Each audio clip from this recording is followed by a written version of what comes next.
S, வீடு, schools, hotels, store room இங்கெல்லாம் partition wall கட்டணும்னாலும் இப்போ பில்டிங் போனஸோட first choice Renocon Rapid Wall Panels. Chanakya international academy உங்களுக்குள் இருக்கும் தலைவரை வெளிக்கொண்டு வரும் பியூர் பாலிடிக்ஸ் பயிற்சி பட்டறை. நேரடி மற்றும் இணைய வழி. கான்டாக்ட் 7338824242. திருச்சி தமிழகத்துடைய நெஞ்ச தாமரை என்று பொதுவாக சொல்லுவது வழக்கம். ஆக திருச்சியில் உள்ள பத்திரிகை, ஊடகத்துறை, தொலைக்காட்சித்துறை சார்ந்த அருமை நண்பர்களாகிய நீங்கள் இந்த எளியவன் அழைத்த அழைப்பை ஏற்று வந்ததற்காக முதலில் உங்களுக்கு மன நிறைவான நன்றியையும் எனது வாழ்த்தையும் நான் தெரிவித்துக் கொள்கிறேன். இந்திய முஸ்லீம் லீகுடைய திருச்சி மாவட்ட நிர்வாகிகளும் மாநிலத்தில் உள்ள பொறுப்பு வகிக்கிற அருமை சகோதரர்களும் இங்கே கலந்து கொண்டு இருக்கிறாங்க. இந்த நேரத்தில் உங்களை சந்திக்கக்கூடிய வாய்ப்பை நீங்கள் எனக்கு தந்ததற்கு மீண்டும் நான் நன்றி சொல்ல விரும்புகிறேன்.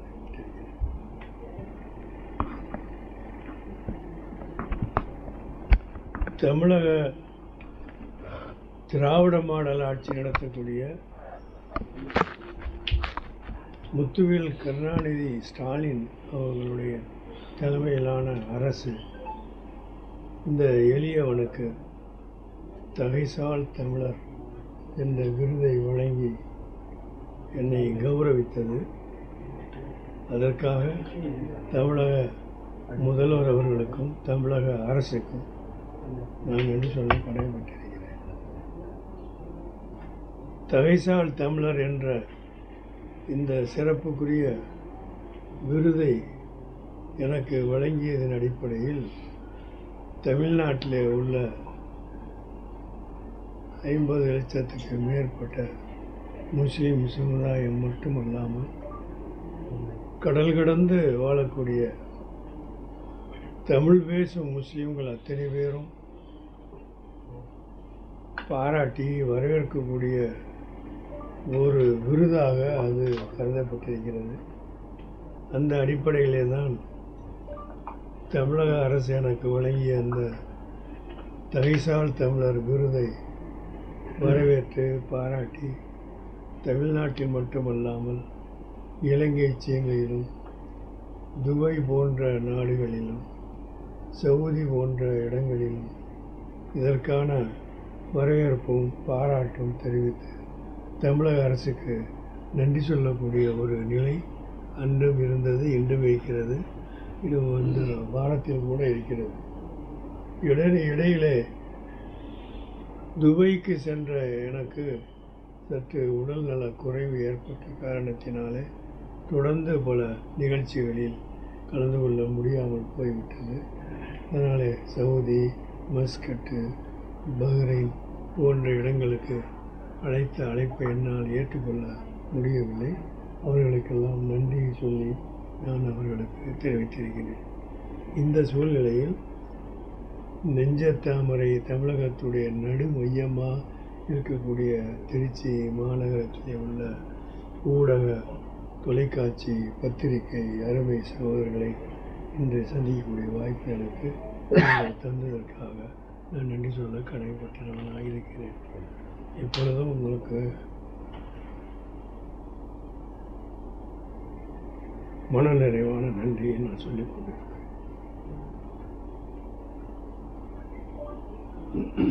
தமிழகத்தில் இன்று பல்வேறு நிகழ்வுகள் தொடர்ந்து நடந்து கொண்டிருக்கின்றன.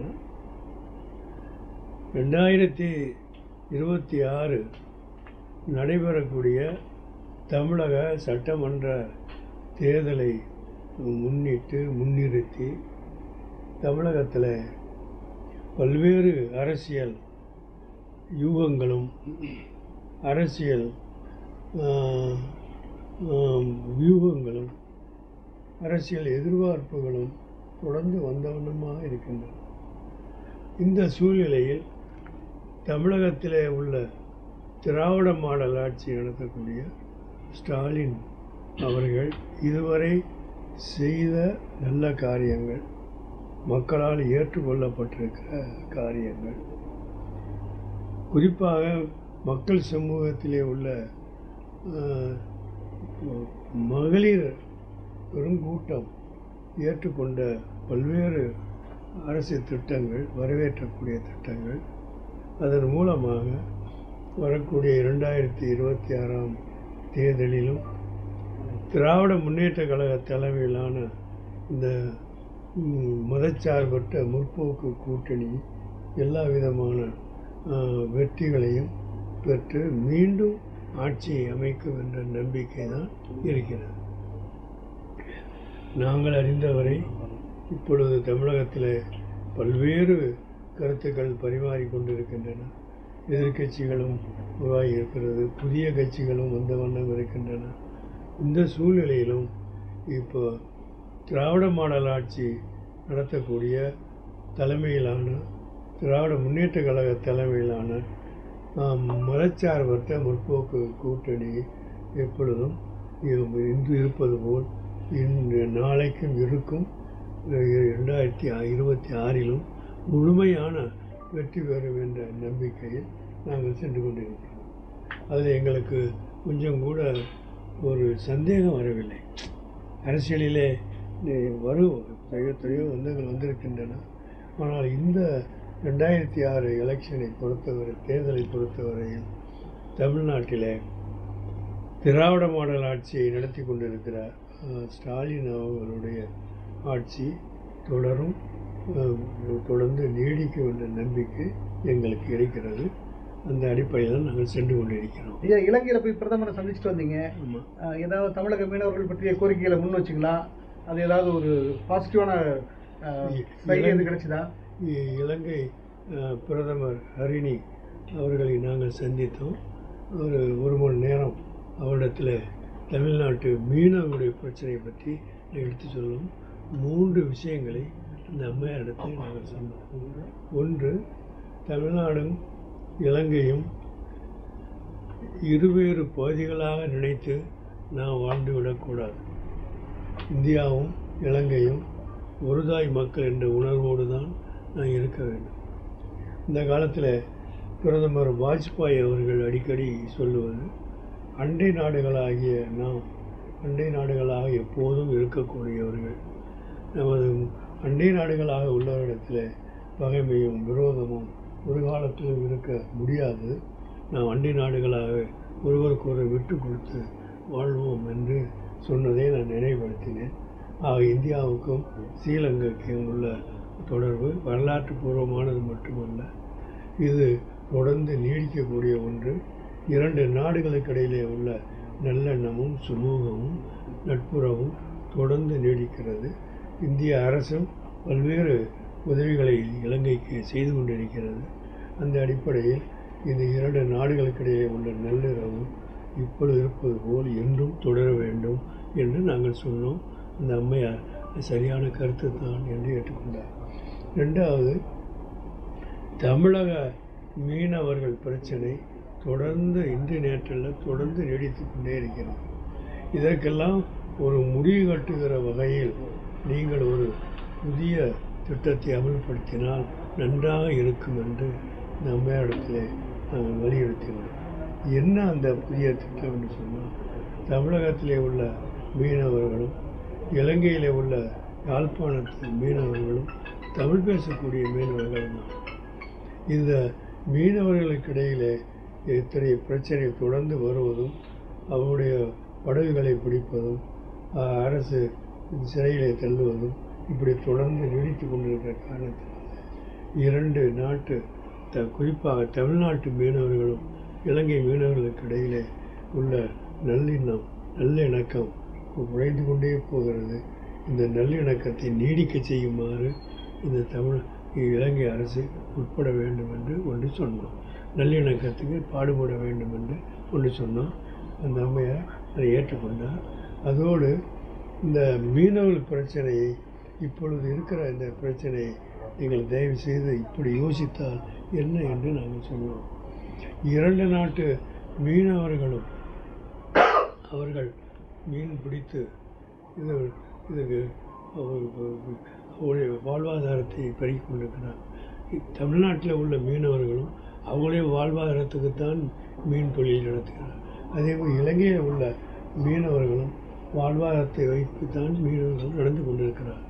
இந்த 2 நாட்டுடைய, தமிழ்நாட்டுடைய இலங்கை நாட்டுடைய மீனவர்கள் எல்லாம் சேர்ந்து தொடர்ந்து இண்டோ ஸ்ரீலங்கா ஃபிஷரிஸ் கார்ப்பரேஷன் என்று நீங்கள் ஒன்று உருவாக்கி கொண்டால், அப்படி கொள்ளும்போது தமிழ்நாட்டு மீனவர்களும் இலங்கை மீனவர்களும் அந்த இண்டோ ஸ்ரீலங்கா ஃபிஷரிஸ் கார்ப்பரேஷன் உறுப்பினர் ஆக்கப்பட்டு அது அந்த கச்சத்தீவையே அதற்கு அடித்தளமாக வைத்து அங்கிருந்து இதை செய்தால் எல்லா பிரச்சனைக்கும் ஒரு முடிவாக இருக்கும்.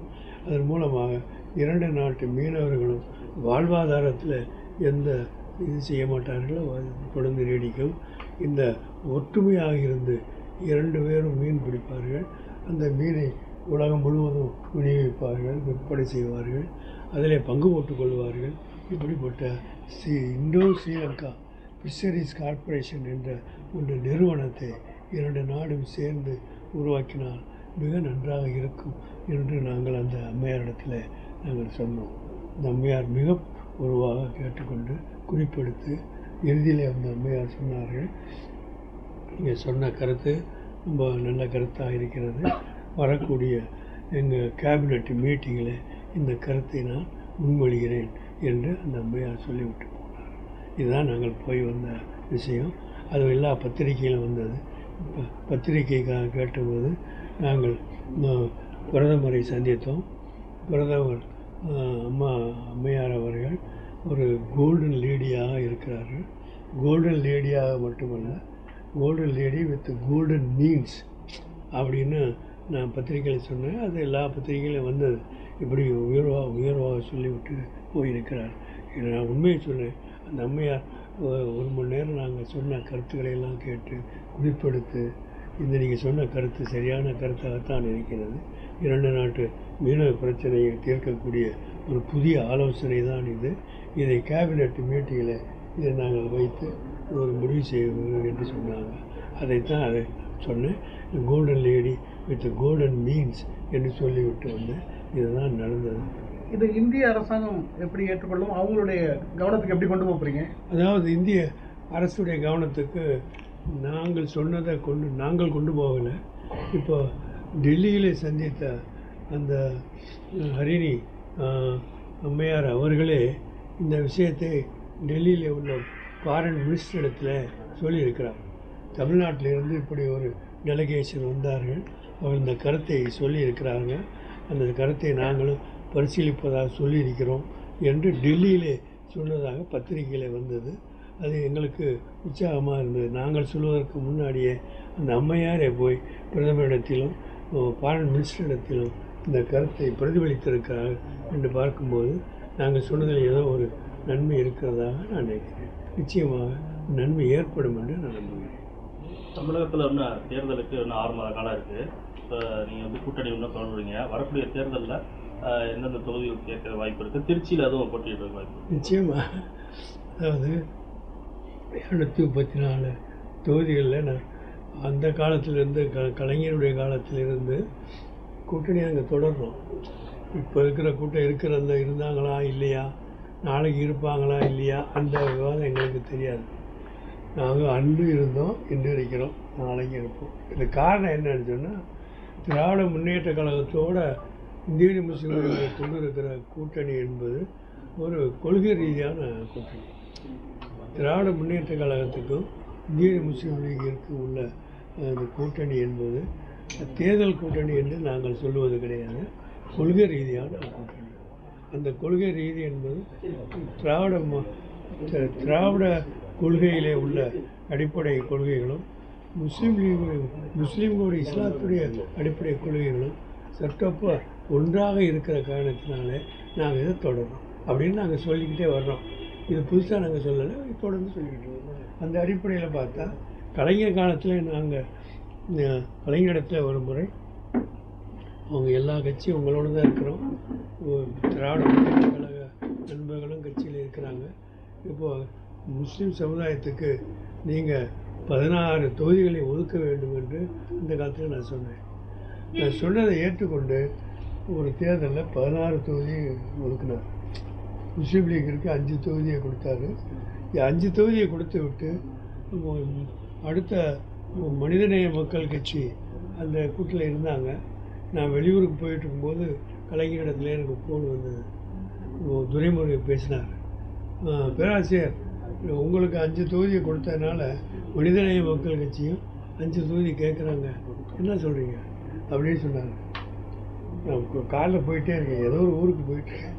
போகும்போது 5 தொகுதியை எங்களுக்கு கொடுத்தது ரொம்ப நன்றி, 5 தொகுதியை கொடுத்தா 6 தொகுதியை கொடுங்களேன் என்ன இப்போ அப்படின்னு சொன்னேன். அந்த வருஷத்தில் 16 தொகுதி கொடுத்தாரு. அன்றைக்கி 16 தொகுதி கொடுத்தாரு.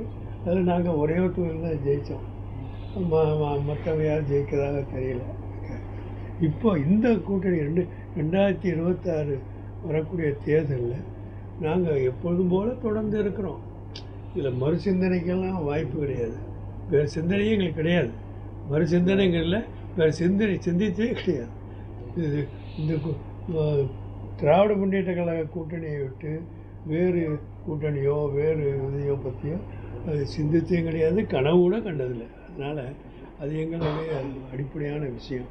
அதனால் நாங்கள் இந்த கூட்டணியில் போன தடவை 3 தொகுதி எங்களுக்கு வழங்கினாங்க.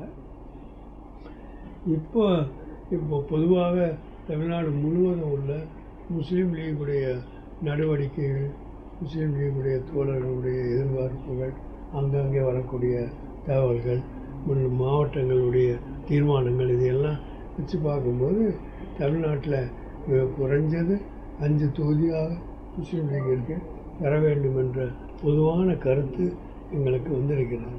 அதாவது இதோ தஞ்சாவூர் ஜில்லாவில் ஒரு தொகுதியும், கடலூர் தொகுதி மாவட்டத்தில் ஒரு தொகுதியும், திருச்சி மாவட்டத்தில் ஒரு தொகுதியும், சென்னை மாவட்டத்துக்குள்ள ஒரு தொகுதியும், திருநெல்வேலி மாவட்டத்துக்குள்ள ஒரு தொகுதி, 5 தொகுதி, வேலூர் தொகுதி 5 தொகுதி, 6 தொகுதி வரும். 6 தொகுதி 5 தொகுதியை நாங்கள் நினச்சிக்கிட்டு இருக்கோம். வேலூர் ஒன்று, திருச்சி ஒன்று, நெல்லையில் ஒன்று, அப்புறம் தஞ்சாவூரில் ஒன்று, கடலூர் ஒன்று, 5. இந்த 5 தொகுதி தான் நாங்கள் யோசனை பண்ணிகிட்ருக்கோம். இதை பொதுவாக அங்கங்கே நம்ம மாவட்ட முஸ்லீம் லீகில் உள்ளவர்களும் தீர்மானங்களாக போட்டு பத்திரிகைகளையும் கொடுத்துருக்குறாங்க. நீங்களே அதை வெளியிட்றீங்க. ஆக மினிமம் 5 தொகுதியாக எங்களுக்கு வேண்டும் என்ற ஒரு கோரிக்கை நாங்கள் வைக்கலான்னு இருக்கோம். அதை கொடுக்குற இடத்துல திராவிட முன்னேற்ற கழகம் இருக்குது, கேட்குற இடத்துல நாங்கள் இருக்கோம். கொடுக்குற இடத்துல அவங்க கொடுக்கும்போது இதை கேட்குற இடத்துல உள்ள நாங்கள் நிச்சயமாக அதை ஏற்றுக்கொள்வோம். எங்களுக்கு இடையில் எந்த பிரச்சனையும் வராது.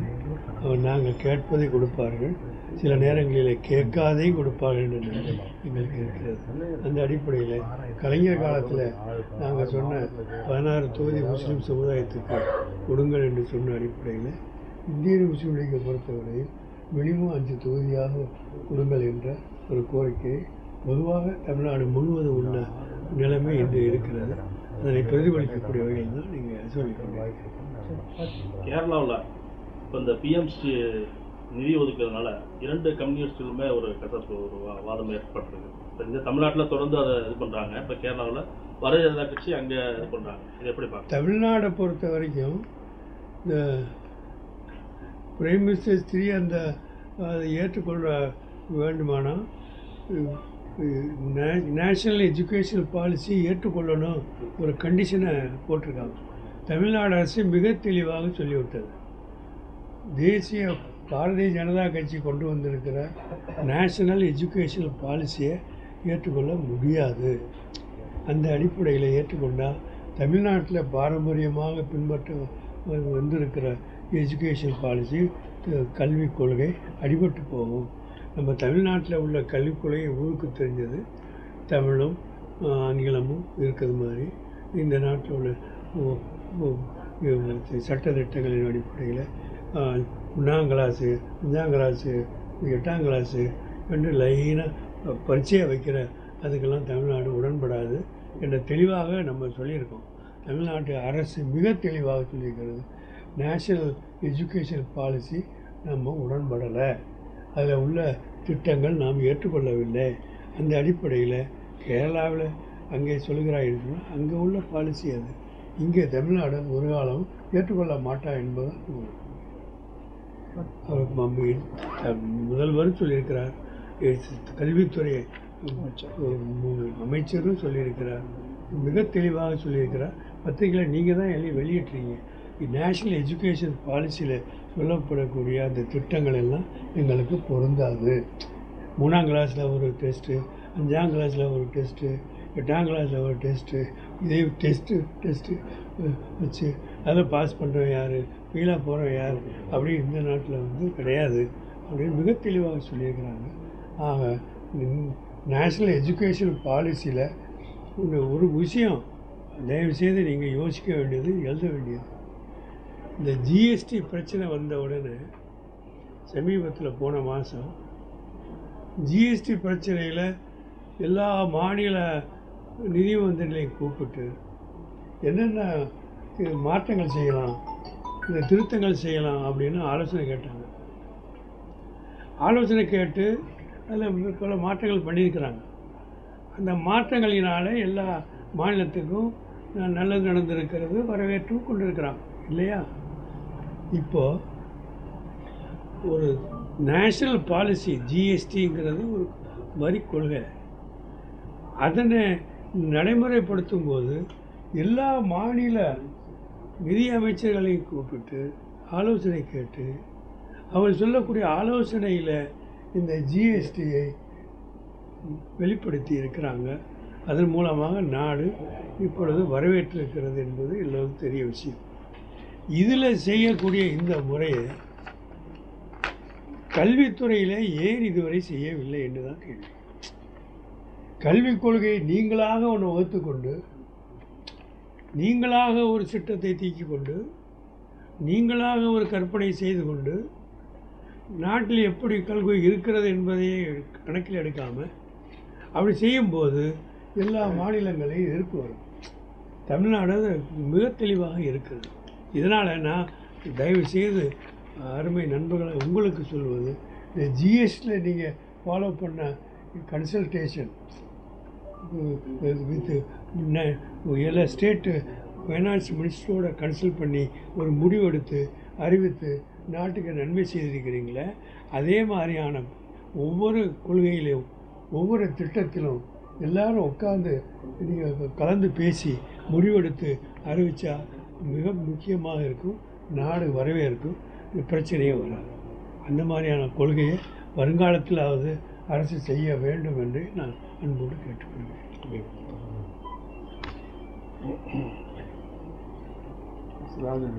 மாநாடு கேஎம்சிசி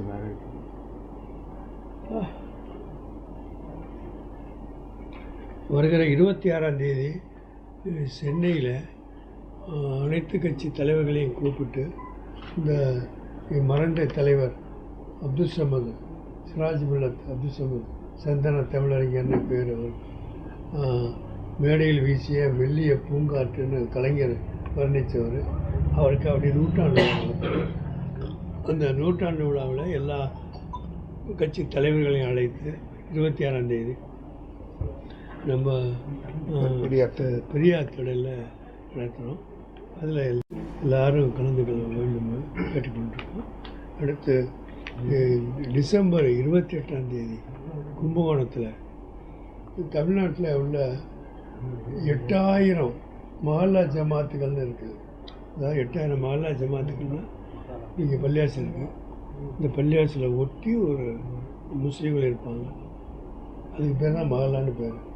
இந்த காஜா நகர் பள்ளிவாசல், இந்த காஜா நகர் ஒட்டி ஒரு 500 பேர் குடும்பம், இது எல்லாம் சேர்ந்து ஒரு மஹல்லா ஜமாத்துன்னு பேர். இது மாதிரி தமிழ்நாட்டில் 8000 மஹல்லா ஜமாத்துகள் இருக்குது. இந்த 8000 மஹல்லா ஜமாத்துகளுடைய நிர்வாகிகளையும் ஒன்று திரட்டி ஒருங்கிணைச்சு நாங்கள் தொடர்ந்து பல மாநாடு நடத்தி கொண்டே வந்திருக்கிறோம். அந்த 28ஆம் தேதி டிசம்பர் 28ஆம் தேதி கும்பகோணத்தில் இந்த 8000 மஹல்லா ஜமாத்து ஒருங்கிணைப்பு மாநாட்டை நடத்துவதற்கான முடிவு செஞ்சுருக்கோம். அதுக்கு சிஎம்ஏ கூப்பிட்ருக்கோம். அவர் இன்னும் எங்களுக்கு தேதி கொடுக்கல. அதை நிச்சயமாக கொடுப்பார் நம்பிக்கை. அடுத்த வாரம் அங்கே போய் நிச்சயமாக செய்வோம்.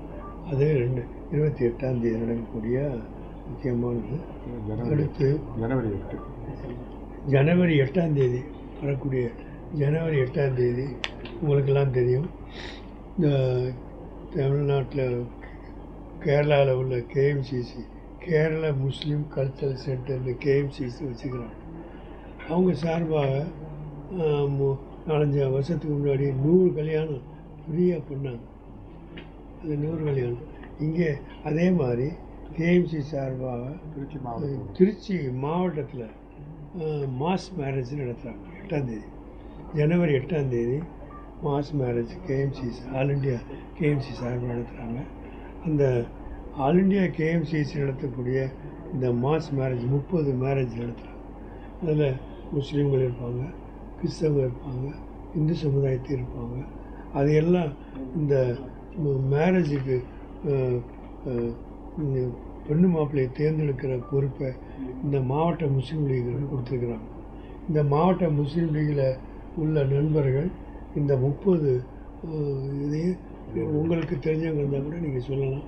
யாராவது ஏழை எளியவராக இருந்தால் அவங்களுக்கான மேரேஜ் செய்வாங்க. எல்லா மதத்துலையும் இல்லை, எல்லா மத பிரச்சனை கிடையாது. ஏழை எளியவங்க அவங்களுக்கு அவங்களுடைய ஆணுக்கும் பெண்ணுக்கும் உள்ள சீர்வரிசைகள், நகை நட்டுகள் எல்லாத்தையும் போட்டு ஒரு 4-5 லட்ச ரூபா அளவுக்கு ஒவ்வொரு குடும்பத்துக்கும் செய்கிறாங்க. அதை அந்த மாதிரியான 30 மேரேஜ் செய்ய வேண்டிய பொறுப்பு, அதுக்கான மாப்பிள்ளை பொண்ணை தேர்ந்தெடுக்கக்கூடிய பொறுப்பு திருச்சி மாவட்டம் முஸ்லீம் லீக் கொடுத்துருக்குறாங்க. ஆக இங்கே உள்ளவங்க அதை செஞ்சுருக்காங்க. உங்கள் சார்பாக யாராவது இருந்தால் கூட அவங்க தெரிஞ்ச ஏழை எளியவங்க திருமணம் பண்ணுன்னு சொன்னால் ஆணும் பெண்ணு ரெடியாக இருந்தாங்கன்னா அவங்க சொன்னால் அதுக்கான ஏற்பாடை நிச்சயமாக பண்ணுவாங்க. அது நடந்துக்கிட்டு 2026 தேர்தலில் எத்தனை மணி போட்டி இருக்குன்னு சொல்லி நினைக்கிறீங்க? பலர் புதுசாக தேர்தலில் கலந்து காண வராங்க. முதல் விஷயம், திராவிட மாடல் ஆட்சி நடத்தக்கூடிய ஸ்டாலின் அவர்களுடைய தலைமையிலான திமுக தலைமையிலான மதச்சார்பற்ற முற்போக்கு கூட்டணி ஸ்ட்ராங்காக இருக்குது, வலிமையாக இருக்குது. அது நிச்சயமாக போட்டியிடும். அது போட்டியிட்டு வெற்றி பெறும் அப்படி நம்பிக்கை எங்களுக்கு இருக்குது. அடுத்து எதிர்கட்சி அண்ணா திராவிட முன்னேற்ற கழகமும் இப்போ பாரதிய ஜனதா கட்சியை சேர்ந்துருக்காங்க. இந்த 2 கட்சியோட இப்போ தமிழ்நாடு வெற்றி கழகம் அவர்கள் சேர்வாங்க என்ற பொதுவான பேச்சு வந்து கொண்டே இருக்குது. பத்திரிகைகளையும் வருது, ஊடகத்திலையும் வந்துருக்கு. அதாவது அண்ணா திராவிட முன்னேற்ற கழகம், பாரதிய ஜனதா கட்சி, தமிழ்நாடு வெற்றி கழகம் அப்படி சேர்ந்து இருக்காங்க. அடிக்கடி பத்திரிகையில் ஊடகத்தில் கருத்துக்கள் வந்துக்கிட்டே இருக்கு. அது வரப்போதா இல்லையா நமக்கு தெரியாது. ஆக அது அது மாதிரி சீமானவர்கள் தனியாகவே நிற்பேன் அப்படின்னு இப்போவே சில தொகுதிக்கு வேட்பாளர் அறிவிச்சிருக்கிறார். ஆக அவங்களுடைய தமிழ்நாட்டில் இது 3 அணியாக இருக்கும் போல தெரியும். போகிற போக்க பார்த்தா 3 அணி தான் இருக்குங்கிற தெரியும். இந்த மறுமலர்ச்சி அண்ணா திராவிட முன்னேற்ற கழகமும் பிஜேபியும் முன்னாடி வந்துட்டாங்க. அதோடு சேர போகிறது இவர் சேர போகிறாரா இல்லையாங்கிறது தெரியல. அப்படி சேர்ந்தால் இது திராவிட முன்னேற்ற கழகம் மதச்சார்பு முற்போக்கு கூட்டணி, அதில் எந்த மாற்றம் இருக்க மாதிரி தெரியல. இதில் உள்ளவங்க அப்படியே இருக்கிறாங்க, எந்த மாற்றமும் இல்லை. அந்த நிலைமை தொடர்ந்து நீடிக்குங்கிறது தான் நாங்கள் நம்புகிறோம். அதே மாதிரி அண்ணா திராவிட முன்னேற்ற கழகம், பாரதிய ஜனதா கட்சி அவங்களோட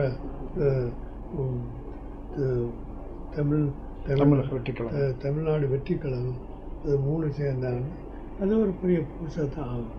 அதை ஏற்று நிற்கிறது நிச்சயமாக ஃபைட்டு கடுமையாக தான் இருக்கும். ஏன்னா எல்லாம் ஒன்று சேர்ந்தாங்கன்னா ஒன்று தான் இருக்கலாம். அது மாதிரி ஒரு சீமானுங்களே அவர் தனியாக நிற்கிறார். அவர் நேற்றே முந்தாங்க கூட சில தொகுதிகளுக்கு வேட்பாளர் அறிவிச்சிருக்கிறார். அறிவிச்சிட்டு வர்றாரு. அவர் தனியாக தான் நிற்பார் போனார். ஆக காலங்கள் தான் பதில் சொல்லணும். சவாலா இருக்குமா திமுக கூட்டணி? அவங்க 3 பேர் ஒன்றும் சேர்ந்தா திமுக கூட்டணிக்கு பெரிய சவாலா இருக்குன்னு நினைக்கிறீங்களா? தேர்தலே சவால் தானே, தேர்தலே ஒரு சவால் தான். அதாவது கூட்டணியில் அதிகமாக சேரும்போது சவாலாக தானே இருக்கும். இப்போ அதாவது இப்போ உங்கள் இது தமிழ்நாடு வெற்றி கழகம் சொல்கிறாங்கல்ல, அது இது வரைக்கும் எலெக்ஷனில் நிற்கலை. அதாவது அங்கே அவருக்கு நிறையா கூட்டங்கள் செய்கிறது, அது வேறு விஷயம். இப்போ கரூரில் நடந்த சம்பவம் தெரியும். கூட்டங்களை வச்சு அரசியலில் எந்த முடிவும் சொல்ல முடியாது. அதான் அந்த காலத்தில் சொல்லுவாங்கள்ல, கலைஞர் காலத்துலேயும் அண்ணா காலத்துலேயும் காமராஜர் காலத்துலேயும் பல காலங்களில் கூட்டங்கள் நிறைய சேர்ந்துருக்காங்க. கூட்டங்கள் சேரும் புரியல. கூட்டங்களை வச்சு தேர்தல் முடிவு சொல்ல முடியாது. ஏன்னா தேர்தல் என்பது வேறு, கூட்டங்கள் வேறு. கூட்டங்கள் காரணம் பல காரணத்தில் வரலாம். அதே காரணம் தேர்தலில் ரிஃப்ளெக்ட் ஆகும்னு சொல்ல முடியாது. அதனால் தேர்தல் முடிவுங்கிறது மக்கள் எஜமானர்கள் அவங்க தான். மக்கள் யாரை தேர்ந்தெடுக்கிறாங்களோ அதுதான். நம்ம நினைக்கலாம் ஒன்று சொல்லுவோம். எம்ஜிஆர் இடத்துல நாங்கள் முதல்ல பேசிகிட்டு இருந்தோம். நாங்கள் அந்த காலத்தில் பேசிகிட்டு இருக்கும்போது, பாய் தேர்தல் முடிவுலாம் இப்போ சொல்ல முடியாது பாய், இந்த கடைசி 3 நாள் தான் சொல்ல முடியல. கடைசி 3 நாள் தான் பாய். கடைசி 3, அதாவது தேர்தல் இது ஓய்வு பாருங்கள், பிரச்சாரம் ஓய்வு, அந்த நாள் அந்த 3 நாள் தான் பாய் தேர்தலை நிர்ணயிக்கிறது. இப்போ ஏன் பாய் நிர்ணயிக்க? அவர் சொன்னது மாதிரியே என்னுடைய வாழ்க்கை நடந்தது. அவர் கணக்கு கரெக்டாக இருந்தது. பாய் ஏன் பாய் இப்போ முன்னாடி பேசிக்கிட்டு முடிவு செய்கிறது 3 நாள் தான் பாய். அதனால் எது நடக்கும்? ஆண்டவன் விரும்பினவனுக்கு ஆட்சியை கொடுப்பான், விரும்பினவனுக்கு ஆட்சியை பிடிங்கிறவன் தத்துவங்கள் சொல்லுவாங்க. அது ஆன்மீக தத்துவம். நம்புகிறாங்களா இல்லையா? நான் நம்புகிறேன். இறைவன் நாடியது நடக்கும். அதனால் அரசியலில் 1000 நடக்க தான் போகுது. அரசியலே ஒரு சவால் தானே பிரதர். இது எங்களை பொறுத்த வரைக்கும் திராவிட மாடல் ஆட்சி நடத்தக்கூடிய ஸ்டாலினுடைய ஆட்சி மக்களால் வரவேற்கக்கூடிய ஒரு ஆட்சியாக இருக்கிறது நம்ம நம்புகிறோம். இப்போ பெரும்பாலான மக்கள் அதை ஏற்றுக்கிறாங்க. வெற்றியை நிச்சயமாக தேடி தருவாங்க நம்பிக்கை எங்களுக்கு இருக்குது. இது யூகம் கிடையாது, என் நம்பிக்கை. ஏன்னா இது இப்போ நாட்டில் எங்களுக்கு செய்திகளை வச்சு சொல்கிறேன். பத்திரிகையில் நீங்கள் எழுதுறீங்க, எல்லாம் பண்ணுறீங்க, அதை வச்சு நாங்கள் சொல்கிறது. வருங்காலம் எப்படியா இருந்தாலும், எத்தனை கூட்டணி மாறினாலும் வந்தாலும், திராவிட மாடல் ஆட்சி நடத்தக்கூடிய திராவிட முன்னேற்ற கழக தலைமையிலான இந்த மதச்சார்பற்ற முற்போக்கு கூட்டணி வெல்லும். நிச்சயமாக வரலாறு இதைத்தான் சொல்லுங்கிற நம்பிக்கை எங்களுக்கு.